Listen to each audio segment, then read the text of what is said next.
Ras Tanura. The refinery is burning.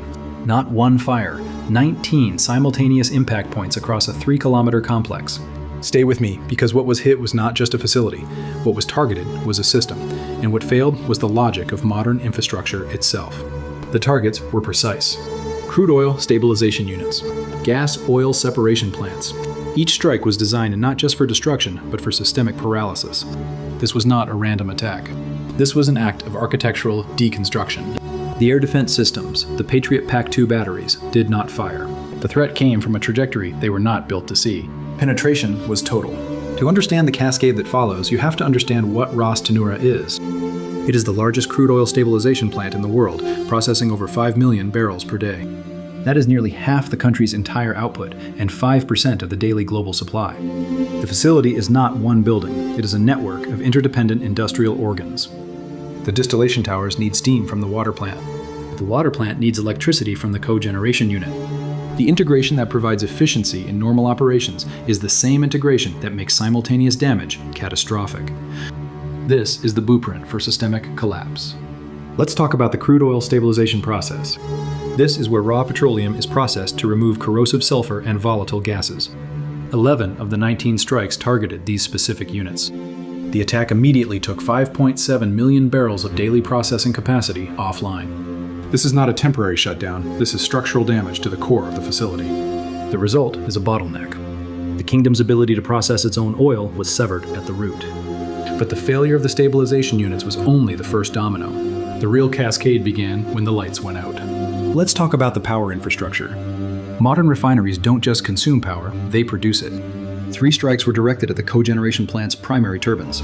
The system designed for efficiency became a single point of failure. The refinery lost its internal power source. But the cascade didn't stop at the facility's fence. That plant also supplied electricity to the local civilian grid. The attack on an industrial target created a direct humanitarian consequence. The second domino, power, had fallen. Without power, the refinery's most critical life support system begins to fail. Not the oil, not the gas, the water. Let's talk about the desalination plants. A refinery needs enormous quantities of fresh water for cooling and for generating high-pressure steam. Because Ras Tanura is on the coast, it uses reverse osmosis desalination plants to get that water. These plants are incredibly energy-intensive. When the cogeneration plant failed, the desalination pumps shut down. The refinery's water supply went to zero.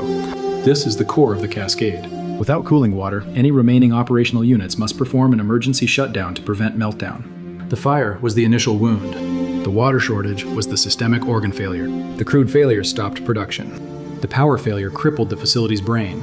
The water failure stopped its heart. The local crisis was now complete. The national crisis was just beginning. Let's talk about depletion. With its main refinery gone, the nation must now rely on its strategic reserves of refined products. Gasoline for cars, diesel for trucks and generators, jet fuel for commercial and military aviation. The government announced it had 90 days of reserves.